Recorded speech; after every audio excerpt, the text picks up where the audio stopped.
Hey, how you guys Hikaru. doing? Hey, Hikaru, Hey. how's it Can you hear going? me? Yeah, we Yep, can. good. How about yourselves? Yeah, Good. doing well.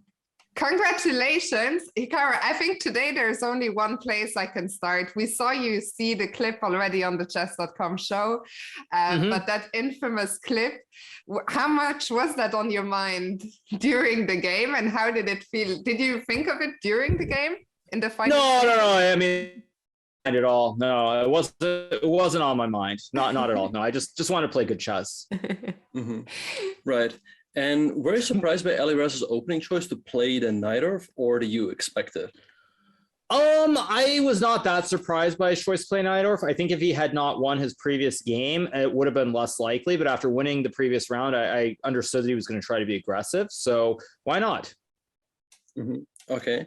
And yeah, you deviated from his game that he had against Jan Nepomniachtchi with the move knight f3, but after move knight c6, you went for a bit of a thing. I guess this move was not part of your preparation. I mean, I looked at it a little bit, but then I decided to sort of audible at the board and play something different. And why not? You know, life is short. You got to be fun. You got to have fun. Is the microphone not right or something, you guys? It should be right. It sounds fine to me, but I don't know what the chatters think. Yeah, I mean, I have the volume up, so I think it should be okay, but I don't know. Mm-hmm. Anyway, yeah.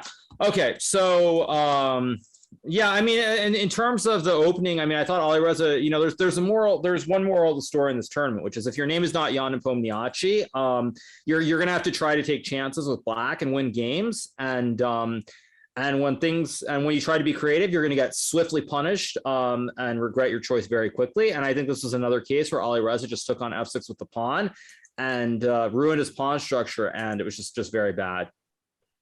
Yeah, I think you mentioned. Oh, go ahead, Fiona. Yeah, I was just gonna. I think you mentioned on the show. Do you think that the fact he won the previous round just gave him confidence that maybe if he just went for a win in every game, he was influenced by that? Yeah, I mean, I think that definitely played a role. I think he overestimated his position. It's not. I mean, it's really not too different from what I did against Timur in round 9, where I think he thought that it was really good, and then unfortunately, because of the double F pawns, it's actually just unpleasant. It's just better for white, I think, objectively. And so then suddenly thinking you're better and then having to shift and have to like change it up, I think it's a very unwelcome surprise, and mentally it's very difficult to suddenly switch gears. Right. Yeah, we were very surprised that he took with the pawn. Like I would think, like in any other game, he would just take with the queen, and here I guess it would have been around even, right? Am I lagging? We can't see you right now. Am I lagging?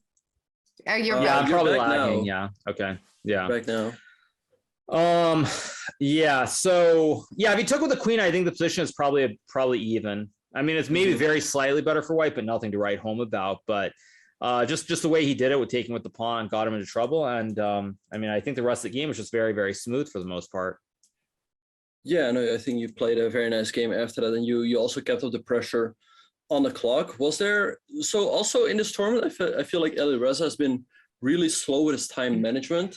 Do you think that's affected by the fact that he hasn't played in a very long time? I mean, I don't know if it's that, but I think it's the fact that he's gotten surprised in a lot of the openings. And this time control is very, very unforgiving. I mean, if you get behind on the clock and you don't have a good position, it's very, very tough to play. I mean, my game against Timur is one example. Of course, the first game against Timur is another example where he was on the other side of it too. But the problem is with no increment, if you get down to like already like 20 minutes, you feel like you're in time pressure. Whereas like if you have 30-second increment, until probably you're at 5 minutes or less, you don't really feel any pressure. But I think the problem was that like he didn't have easy moves, and all my moves were very obvious. Like after Queen E2, the next like 5 moves were very straightforward. So I think it was just a very tough spot to be in, and I don't think there was much he really could have done differently. Right. Yeah, I feel like perhaps his last chance in the game. We listened to you talk about chess.com earlier, was probably this move pawn to a5, but I guess after that the position was just lost, right? I mean, it feels really bad because there's no counterplay. I mean, that's the problem. Like when Alireza took with a pawn on f6, he's like, okay, we're going to get like some kind of Shevchnikov, some kind of big imbalance of the center. And we get an imbalance, except the problem is that it's very favorable for white. And I also have the obvious moves, and black doesn't have any clear-cut plans. So Yeah, I mean, I think it was just a tough spot to be in, and I mean, I know the computers obviously say there are other ways to play it, but it didn't look clear to me at all. Right. Yeah. No, I go ahead, Fiona. Go ahead. No, you go ahead, Benny. Oh, well, at what point were you certain that you were going to win the game? I was just curious. I mean, I think as soon as I played Rook A1, I was pretty sure it would just be a win. I mean, even after Knight F5, I felt very, very good about it, but there's still some work to be done, perhaps. But yeah, when I went Rook A1, I knew it had to be winning. Right. And yeah, you finished the game off very accurately. I was wondering, like towards the end, he played Rook takes G3 with only 2 seconds. Did the thought go through your mind to, like, at this point you can literally do anything, right? And flag him. Did that go through your mind? Oh, you mean that I could play Queen takes H7 like a douchebag? Right. Is that what you mean? Yeah. Oh my god! No, that didn't go through my mind. That would have been pretty dirty. That would have been really dirty. No, I didn't have such a thought actually. I mean, none of this was going through my mind. I was just like, right. I mean, the fact that I have a force. I mean, the main thing was actually before. I could have done the Levant special though. I could have done the Levant special, which is if you go back like 2 moves. Yeah, like I could have, after Rook G8, I could have actually just sat here for like 20 minutes. I think I've said this before, but like there was a game that Levant played against Fabiano, where it was like in Moscow. I think it was the Tal Memorial, and Levant came with some great preparation. Fabiano got down to like 20 seconds or something, and Levant had a completely winning position. He just sat there for like 20 minutes and just enjoying the position. I mean, I guess I could have done that if I wanted to be like kind of rude, but I didn't really see the point to doing that. What did go? You say, and I'm glad that something like Queen H7 didn't go through your mind. What did go through your mind? We had your cam up for bits of it. Like you were sort of staring at it. Alireza, you knew the position was winning. Of course, what went through your mind at that point? No, I mean, I was just surprised at how smooth it seemed to be, how easy it was. I guess that was the only thing that was surprising to me. But that being said, I thought I played a very good game. So it wasn't really. I didn't really. It didn't feel like Alireza put up a lot of resistance. I mean, I know there's probably a better way of putting it, but it just seems smooth. It really seems smooth, as Maurice would say. It was just very smooth. No, what do you want me to do? Yeah. Let me ask you a different question. Yesterday, you played and streamed Title Tuesday. How was it to be back streaming?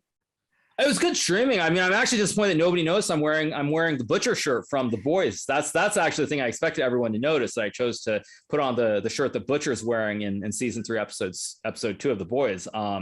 But yeah, actually I enjoyed it. It was fun playing Title Tuesday. It was fun watching The Boys, of course, and it's all good. It's all good. Okay, awesome. And what are your? Oh yeah, go ahead, Fiona. I just have one final question, then I'll shut up. I was wondering, where do you find the energy just to, like, I mean, the candidates, it's such a gruesome tournament. You're doing the recaps, you're doing the streaming, you're joining us. I mean, where do you find the energy, and how do you still, look so fresh and feel like the energy is still there? Well, I mean, I think the first thing is that there's no pressure. I feel zero pressure in terms of the overall tournament. I mean, I've said it before. I can say it again. It'll be very repetitive. But, at the end of the day, I just want to play good chess. So I don't particularly care. I could, as long as I have a decent result, that's my expectation. I'm not thinking about winning the tournament, playing Magnus. I'm not thinking about, like, am I going to finish last? I don't have such thoughts. I just try to play one game at a time and have fun.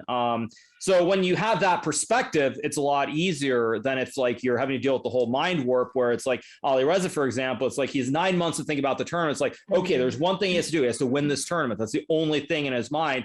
And I think that also that builds up the pressure that he is probably dealing with both externally and internally. It's just too much.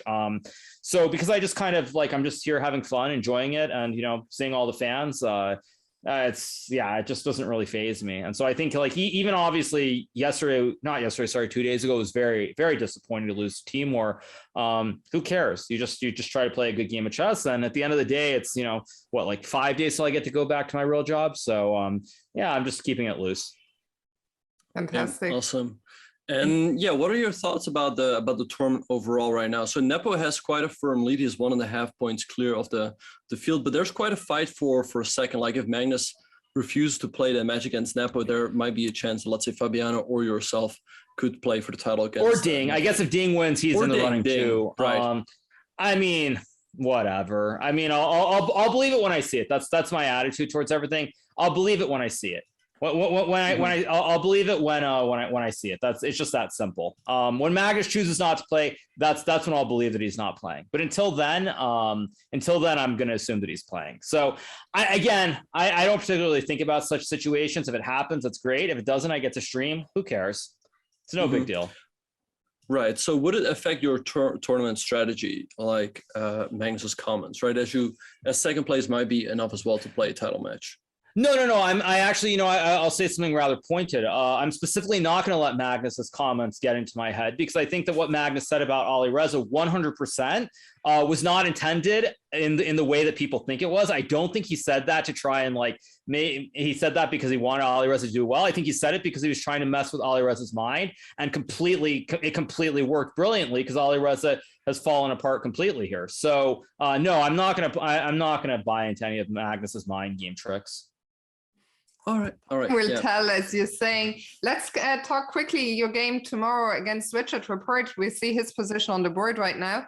It looks like he is going down to Ding. You get another white. Your thoughts going into that game? I mean, it's been a long tournament. Obviously, Richard at this point, I think, knowing that first place is out of reach for him, he's trying to get very aggressive. And Ding has defended well, it looks like, and I think Ding is going to win this game probably because he has the wide peepos, right? There's probably going to be some situation where you can sack an H pawn, I'm guessing, and get the peepos. So yeah, because you're going to win the pawn on G2. So black is winning indeed. Yeah, I mean, this looks winning. Back. Yeah, right. No, it looks winning. I mean, again, I'll play chess. We'll see how it goes. That's that. It's not a big deal either way. But yeah, I'm having a good time. Fantastic. Awesome. Yeah, I mean, I know people want me to say something more dramatic, but I said it before. I just want to have a good result, enjoy myself, and I seem to be doing reasonably well. So yeah, I think it's working. I was just gonna say, whatever you're doing seems to be working. Hikaru, thank you so much for joining us once again today. Have fun with the recap. Best of luck. Oh, I will absolutely. Yeah, for sure. And yeah, once again, I mean, just big shout out to everybody who's been watching and supporting me. It's been a really fun ride so far. And hopefully I can finally break the trend and do something with black. Or sorry, no, I have white tomorrow. Sorry. Yeah, right. Yeah, you have white. But yeah, I mean, I was thinking, I said this on the chess.com broadcast too, but in a way, I feel like harkening back to the 2016 candidates, I'm basically trying to channel my inner Vichy here, which is like in that event, I think there was some period where Vichy had like 5 or 6 decisive games in a row. Like he was winning with white, losing with black, and he'd win again with white. And so just trying to channel my inner Vichy and make the most of the opportunities that I have. Well, a good omen for tomorrow. Good. Yeah. Thank you so much, Hikaru. Best of luck. Thanks. Yep, yeah. Best of luck and tomorrow. You guys will see the recap soon. And obviously I'll be back to my real job in 5 days or something. So pretty soon, you guys will get me back doing what I enjoy the most. Cheers. Have a good one, Hikaru. Thank you. All right. See you guys. Have a good one.